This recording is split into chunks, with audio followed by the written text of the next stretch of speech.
When a woman has a mother wound, she's going to feel lost throughout her lifetime. And she's going to feel a lot of resentment. And what's going to make her feel resentment is when a woman has a mother wound, you will see your mom continue to live her life, after she destroyed yours. Oh yeah. And that's where it gets painful, because it's like, why did this woman get to destroy my childhood? And now I'm stuck figuring it out. But at the end of the day, she destroyed my childhood. How do I deal with that? How do I process that? And then you grow resentful towards your mom, and then you go resentful towards yourself. And we're going to talk about this in the Wounded Masterclass. We're going to spend a lot of time on the mother wound. So if you're a man or a woman with a mother wound, we're going to spend a lot of time on that wound a lot. Sometimes what this wound does, especially for women, is it makes you give up on yourself. It does. It makes you feel like you're not qualified, you're not eligible, you don't have any guidance, you don't know what's going on, you're lost, you're overwhelmed, because moms are like a safe haven. Oh yeah. There's a lot of power in mother and the essence of a mom. And when you don't have that, it's like, well, what the hell am I doing here? It's like, it's what am I supposed to do? I don't know what's happening to me right now. And the reality is you're going to have to remother yourself. You're going to have to go on a journey of giving yourself all the things that your mom didn't give you. And we're going to talk about that in the class. And it's a responsibility. But let me tell you, moms who damage their daughters and set their daughters up for failure, they don't really get any consequences. The reason why is because of the amount of bystanders that were around as well. When you have women that see a mother treating a daughter badly, okay, what's going to happen is the women are not going to say anything. Okay, the women that see the mistreatment, they're not going to say anything. Okay. And women, we have to work on holding other women accountable for the way they damage people. We have to learn how to hold women accountable for the damage that they do to other women. In the community of women, there's no accountability. That's why moms who inflicted pain on their daughters, they get to get away with it. They get to get away with it because nobody says anything, right? Nobody says anything. The aunts don't say anything. The fathers don't say anything. As this woman continued to damage her daughter's life, okay? And she gets away with it because nobody's holding her accountable and saying, hey, listen, you're a mom. You cannot do this. You cannot treat her like that. She's just figuring it out. She needs you now more than ever, right? She needs you now more than ever. If you don't resonate or align with my teachings, then my content is not for you. Avoid commenting, subscribing, or interacting. Instead, go to a page where you resonate. If you comment something foul, disrespectful, or like something foul or disrespectful, you will be blocked. I will also block you if you comment any contradictory to my message. I don't post for your agreement, so please think about that before you run and comment, I don't agree. Think about that. It doesn't matter. I post what I am led to post. Your agreement or okay was never needed. I don't need your permission. Let's get into it. The mother wound is one of the hardest wounds to fix, right? As I spoke about last week. Jealous mothers are a case study that I will be diving deep into. This will be part 1 of surviving jealous mothers and the mother wound. This will be part 1 to the series. I'm kicking it off with this. And we will dive deeper into this wound in the Wounded Masterclass. Of course, you do not want to miss that. It's going to be December 7th, 7 p.m. EST on Zoom, yourlevelupguru.net. So here's the deal with this. I personally feel like jealous mothers never get consequences for destroying their daughter's childhood. Never. Jealous mothers are rarely held accountable for their contribution to their daughter's mental and emotional turmoil during their youth. The most consequence that a jealous mother that caused a mother wound in a child will experience is the child will probably grow up and not really talk to them that much, distance themselves from them, and so to speak. That's really the biggest consequence that they get. Now, there are a lot of things that can go into why a mother would be jealous of her daughter and give her daughter a mother wound. First things first, jealous mothers are women who are mentally arrested, okay? Mentally arrested, okay? In December, I will be talking a lot about women who are mentally arrested, okay? The traits, the childlike traits that women have not rid themselves of. And I see it all the time at the grocery store, at the nail salon, at the hair salon. A good example of being mentally arrested as a woman is when you encounter another woman and you want to be her friend right away. You feel like you have the right to invade her space right away. That's like what little kids do. Mommy, that's for kids. That's not for grown adult women. You give other women their space. And if they want to open up to you, they will. If they don't, then they don't need to. But you can't force yourself on the person. These are all, again, mentally arrested traits that is not addressed. And jealous mothers are mentally arrested essentially because it's almost as though they're rejecting stepping into their mother energy. It's almost as though they see their daughter as, I'm going to show you I'm better than you. It's really weird. It's like, I'm going to show you that I'm hotter than you, I'm smarter than you, I'm better than you, and you're always going to be beneath me. That's a very weird energy to give to a child that you pushed out of your womb. These women, they get away with this, okay? They get away with it. And like I always say, like one of my favorite teachers always says, the reason why there are a lot of extreme things that goes on in the community of women is because women don't get consequences. They don't. Society does not give women consequences.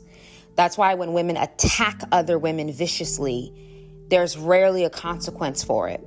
This is why when a woman destroys their daughter's childhood, okay, the time that your daughter was supposed to learn how to be a woman, the time that your daughter was supposed to learn how to do her hair, learn how to have good hygiene, the time that you were supposed to have conversations with your daughter about boys, the birds and the bees, the seeds you were supposed to plant in your daughter, you didn't do that. You abused her mentally and emotionally, and you got away with it.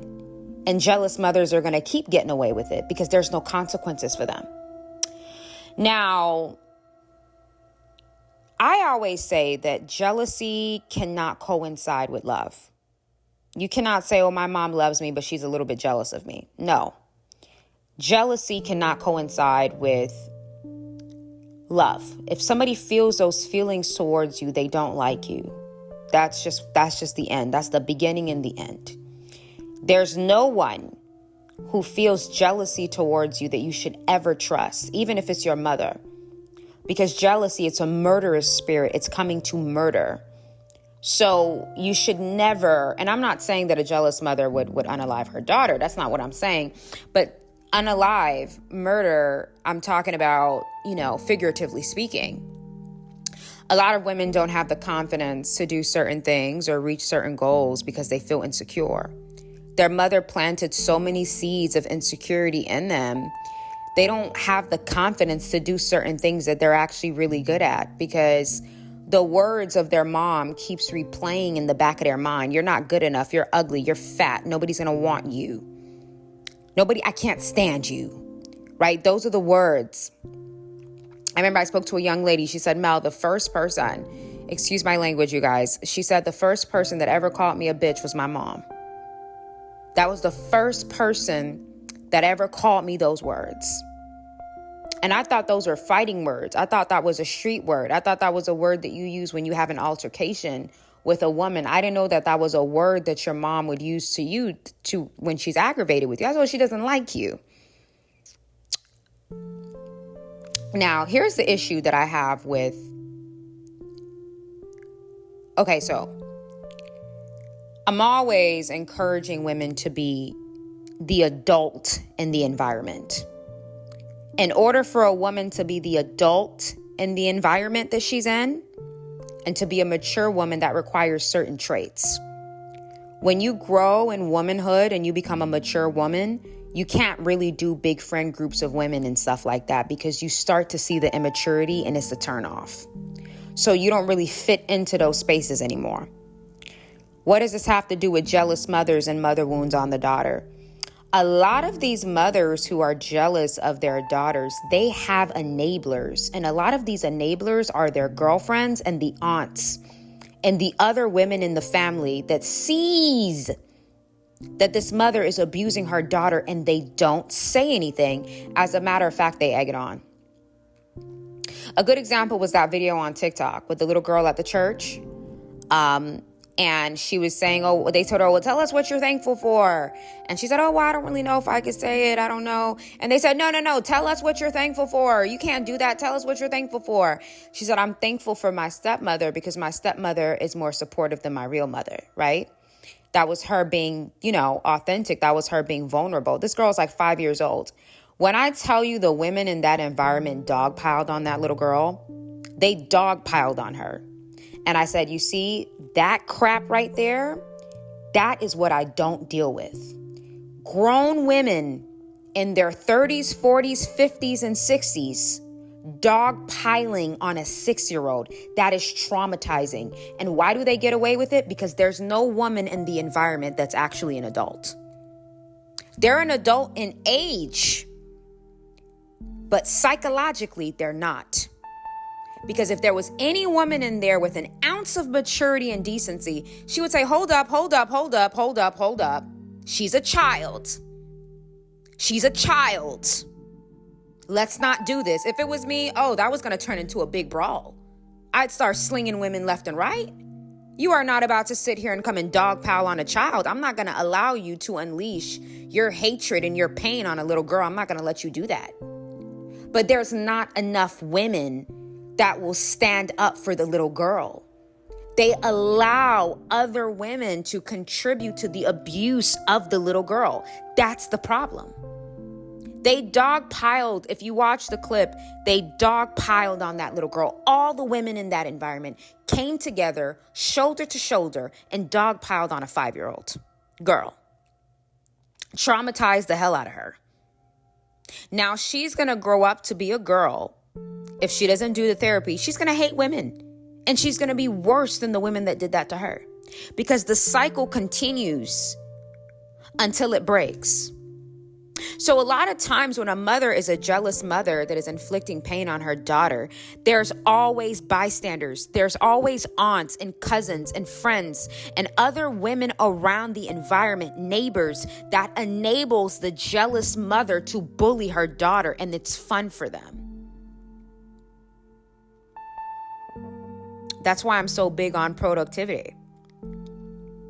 Because I know the psychology behind, if women are not healed, what they do to the youth. A lot of you ladies that got bullied by your moms, you're going to remember that there were women there that saw what your mom did to you, but none of them had the maturity to say, she's just a little girl. Give her time. It's okay. She's a little girl. She'll get better. I believe in her. You didn't really have women encouraging you as a little girl. They teamed up with your mom to bully and dogpile on you. And that's another part that I always tell women, break up with your... Women have this dark side of them, like men do. Men's dark side is men have these very wild, nasty, disgusting sexual desires. Men's dark side is this nasty, lustful demon. Right? That's why a lot of men, when they have their wives, they will go and hire ex-workers because they could be themselves with the ex-worker. They could be real nasty with the ex-worker. They certain things they can do with the ex-worker, they can't do it with their wife because they don't want their wife to know that that side of them exists because it's so disgusting and nasty and lustful. And he doesn't want her to know that deep down inside, that's what he wants to do. It's the same thing. That's the male dark side. With women, women have this dark side of them where they enjoy the pain of another woman. It's very sick. And you can tell this with how excited women get to team up and bully. They love it. They love it. The opportunity to do it. Women love that. You should see them in the comment section. They're just waiting for something negative to be said about another content creator so they can dogpile in the comment section. It's this insatiable desire to bully. That's one of the dark sides that women have that they need to work on. So when you see a little girl is getting bullied by an adult woman, by her mom, you don't add on to that. You don't egg on to that. You don't team up with her mom. You advocate for that little girl because you see what's going on. When her mom comes to you and says, look, isn't she getting so fat? Isn't she getting so fat? You don't say, you know what, she is getting fat. And then you and the mom start laughing and become two big bullies bullying a little girl because there's a dark side of women that enjoys that. You say, no, it's okay. She's a baby. It's just a little bit of baby fat. It's okay. She'll grow out of it. Baby, what are you eating? And you try to advocate for the little girl. You try to be there for her. You don't try to make her feel bad about her weight as a 5-year-old. Who does that? That's traumatizing the child. And then when she grows up with an eating disorder, and a lot of jealous mothers, toxic moms have amnesia, then when your daughter has an eating disorder and she's all flesh and bones, you're going to tell the psychologist, I don't know how that happened to my daughter. I don't understand. Why is she not eating? Why is she going in the bathroom, closing the door and making herself throw up? You understand it because you did it. You were a part of it. Don't act stupid. This is part of the reason why Ayanla stopped her show, because she couldn't deal with the moms that didn't want to be accountable for anything. She got tired of it. You are the reason your daughter has an eating disorder because you bullied her as a child with all of your friends calling her fat. So she grew up as a teenager that now throws up everything that she eats. Don't act like you don't understand.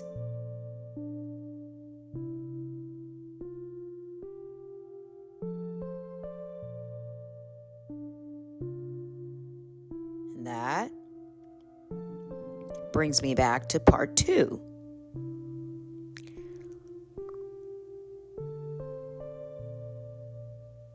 Mothers, toxic mothers, jealous mothers that inflict wounds on their daughters, they never take accountability, and it eats their daughter alive. When you sit there with your mom and you say, Mom, this is what you did to me, and your mom calls you a liar, that destroys that woman. Many women, the wounds that they have for their moms. You told your mom, no, your husband touched me. No, he didn't. Yes, he did. He even admitted that he did. No, he didn't. Do you know how traumatizing that is to your daughter when she comes to you about a man that took her innocence and you call her a liar?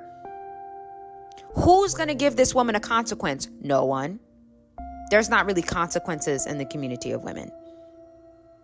There's not really that. Everybody kind of just forgets about it and moves on. There is no consequences for the pain they inflict. There's none. That's why I always tell women you have to be careful with women, even your own mom, because women don't get consequences in society. When they attack, it's brutal. And when they attack, it's not physical, it's mental. They mentally and emotionally destroy you. That's how women attack. That's why a lot of men are confused. Oh, is she attacked? But I don't understand. Women don't attack physically like men do.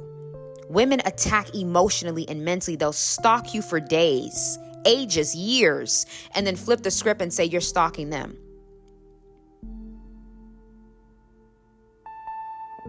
Women will sit there and stalk your life for years and then go online and fix their mouth to say that you're the one stalking them. They are terribly mentally abusive.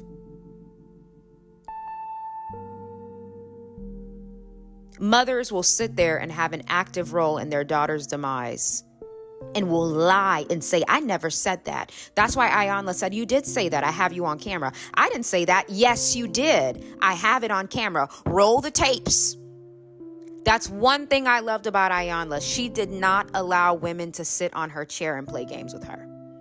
You called your daughter a bitch. And 24 hours later, when I asked you, why would you call your daughter a bitch? You're going to do what women who are mentally arrested do. You're going to lie about the truth.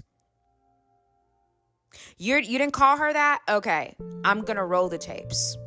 Oh, well, I don't think No. I'm going to roll the tapes. Ayanla didn't play those games because too many daughters are hurting and in abusive relationships with terrible men because they had a mother that was their first bully and didn't get any consequences for it.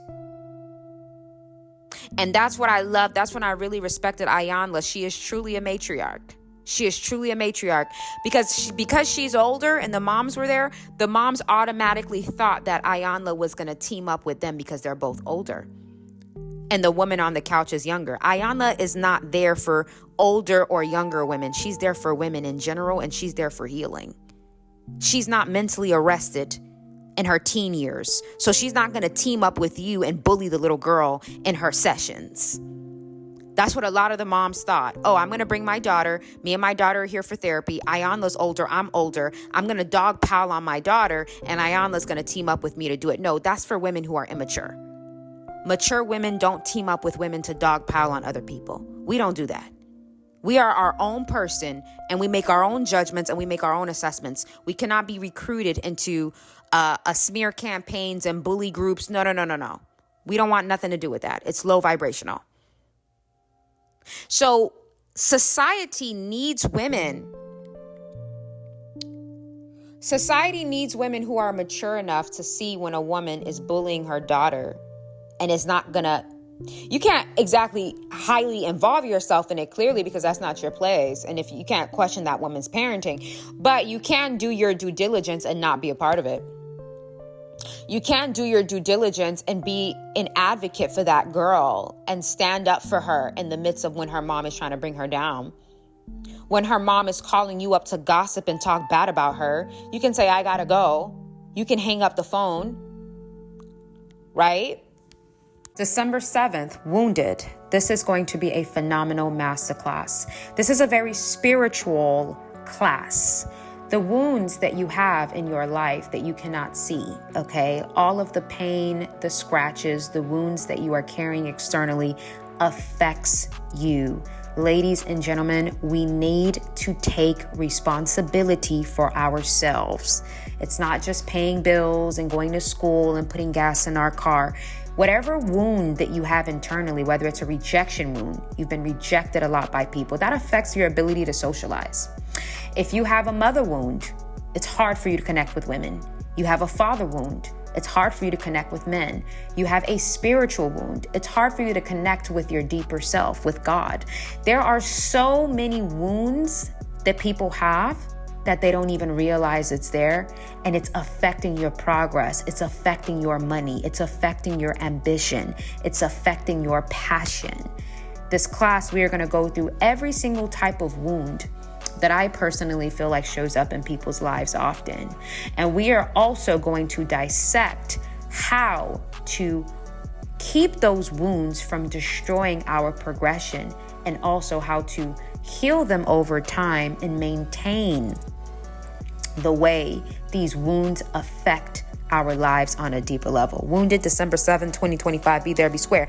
Divine Feminine. Oh my God. December 14th. I'm very excited about this. I am. I love talking about the feminine. We talked about weaponize your masculinity, but now we're gonna close out the year with the divine feminine. This class is gonna be wonderful for all you ladies who just want to be empowered again. You want to learn about feminine history. Oh yeah, this class is gonna highlight some of the world-changing women who fought for us as women to be able to have the opportunities that we have today. This class will definitely touch on some glamour as well. Okay, everybody getting all glammed up. And this class is also going to touch on the spiritual connotations and the spiritual power that we have as women. Women are portals, as I always talk about. So this is going to touch on our internal power, our womb power, womb cleansing. We're going to do it all in this class. December 14th, 2025 at 7 p.m. Be there or be square. Looking forward to you guys signing. My mother started to panic. They're like, we need to call 911. Something is wrong. Doctor told my mother, it looks like your baby may unfortunately be a victim of SIDS. God is full of surprises, but good surprises. Major encounter with God in my life. That was the Holy Spirit warning me and giving me signals about a warfare that was. He's never going to lead you in a path that is going to end in your demise. No way. It's important to keep pushing, keep praying, and keep believing, even when you don't see a way out. And because something is right with you, that's why you're getting attacked a lot. God speaks to us through people, through dreams, through scenarios, through feelings that we get, our discernment, showing up. You got to take God serious. You got to keep God at the center of your life at all times. I'm going to walk away from God because of these experiences that I've had.